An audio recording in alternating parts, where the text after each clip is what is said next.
And it looked like Chennedy Carter has finally broken her silence about this Caitlin Clark situation. Chennedy Carter just jumped out the window and justified an assault on Caitlin Clark. The WNBA season starts in just a few weeks, and every notable free agent has found a home except one, Chennedy Carter. The same Chennedy Carter who delivered that notorious shoulder check to Caitlin Clark last June. Can you break down that situation that happened? Yeah. So, in basketball a little bit, there's things called talking, what you like to call smack or whatever everybody likes to call it. Yeah. Plays before things are said, that's a part of it. While Clark prepares for her sophomore season with skyrocketing popularity, Carter's trying to explain herself on streaming platforms. She claims it was just basketball, just a little tap. But WNBA teams aren't buying it. Is this karma? Is it fair? Or is Carter being made an example of for how players should treat the league's new superstar? Let's break it all down. So we know Chennedy Carter has always been kind of up against the fence when we're speaking about this Caitlin Clark situation. We remember when she first got asked about this during a press conference, she stated that she wasn't going to speak on Caitlin Clark. Now, we know months later, she still hasn't spoken on the whole situation. That is until today. Yes, Chennedy Carter finally broken her silence about the Caitlin Clark hip check. To remember that moment last June when Chennedy Carter deliberately rammed into Caitlin Clark, the incident that would ultimately define Carter's career happened during what should have been just another regular season matchup between the Chicago Sky and Indiana. So she was signed to the Chicago Sky with Teresa Weatherspoon, with Angel Reese, with Camila Cardoso, and, the rest of the folks. And then we get to the body check. This was originally ruled an away from the ball foul, but it was obviously a flagrant foul. It really upset a lot of people, which really escalated the issue, and it was really just poor sportsmanship. Let's break down exactly what happened frame by frame.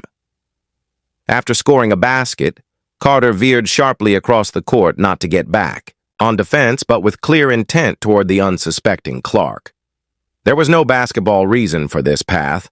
The replay shows Carter blurting a few choice words, then eyeing Clark before delivering a hard shoulder check that sent the rookie sprawling to the hardwood.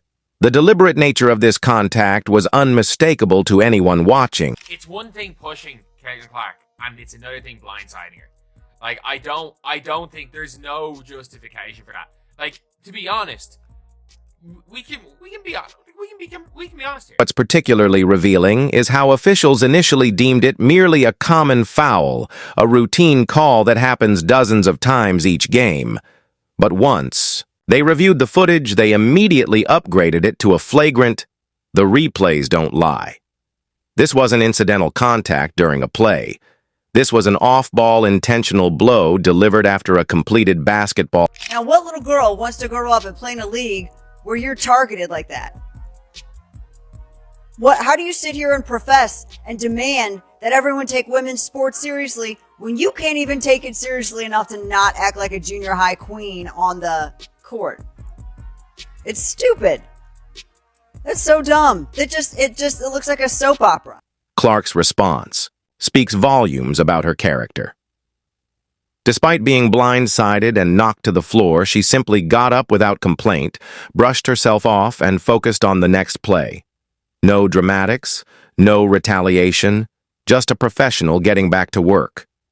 Meanwhile, commentators and fans erupted in outrage, recognizing that what they'd witnessed wasn't basketball. It was a deliberate attempt to intimidate or harm another player. Atlanta Dream did suspend her in the middle of the sophomore season, basically saying she was a detriment to the team and the team culture. So then the Atlanta Dream decided to trade her to the Sparks, the Los Angeles Sparks. This wasn't Carter's first rodeo when it comes to Wyant's court issues. Her history of volatility became a major talking point after the Clark incident.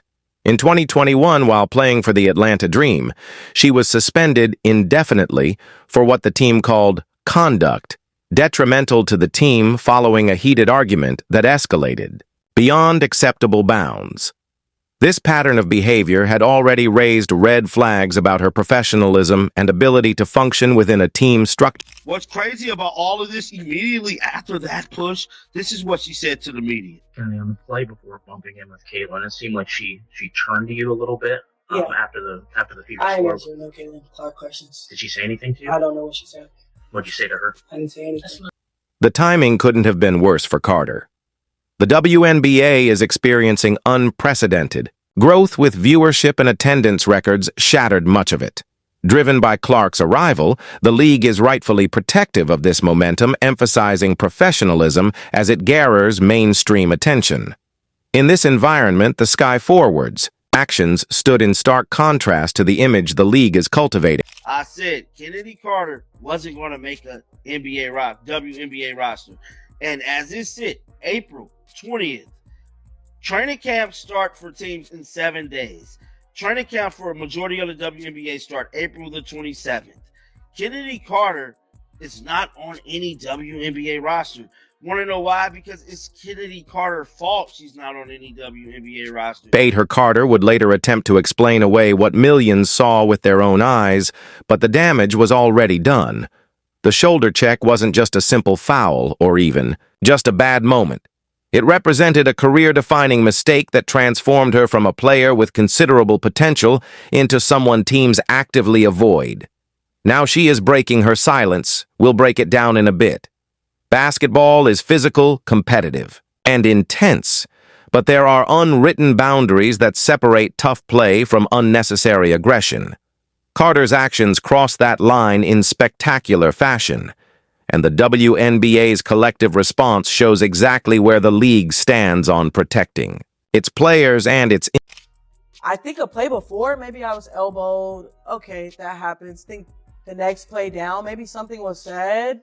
And then maybe there was like a little clip of somebody like yelling in my face.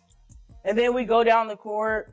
Then I hit like a little bucket. You feel me? Come down, hit like a little nice little mid-range pull up. And then I just like, just give her like a little, like, I'm here. Like, I don't think it was, what's crazy? Me and my brother went back and watched, and we seen a lot of clips in the NBA of guys getting like pushing LeBron. Like, I think it was Jeff Teague or somebody who like pushed LeBron out of bounds, like said, man, I was mad because like we couldn't stop him. She did. She stopped and went through. Like, oh. Like, that is not... We watched the clip. There is no way that we're letting this happen. Like, saying it was nothing. Like this is not just a tap. So I'm just like, it's like one of those things, like, it happens in basketball. I know people try to say, oh, it's not one of those things. It's not a personal thing. It's a competitive thing. It happens in basketball, and like it's just one of those things. But like, yeah, it's kind of what happened. Then it spiraled out of control. And then the media takes whatever narrative they want to you put out. watch every single game, to see if you can find any deflects in my game, and like, it's really nothing that you probably can say too much about. So then you have trolls, and that's why I said they're gonna be around regardless. But yeah, it was just like a nice little like tap, like I'm here, not to like harm you or anything. If you want to push somebody, you're gonna like full force. This is crazy, and this changes everything, because all this time we've been waiting on Chennedy Carter to take responsibility for what she did to Caitlin Clark. It shows me, I ain't even got to watch all this footage right here, but I am going to look at it. But it's showing me right now that she still is not taking responsibility for her actions. She's finna blame this whole situation on Caitlin Clark supposedly talking smack to her.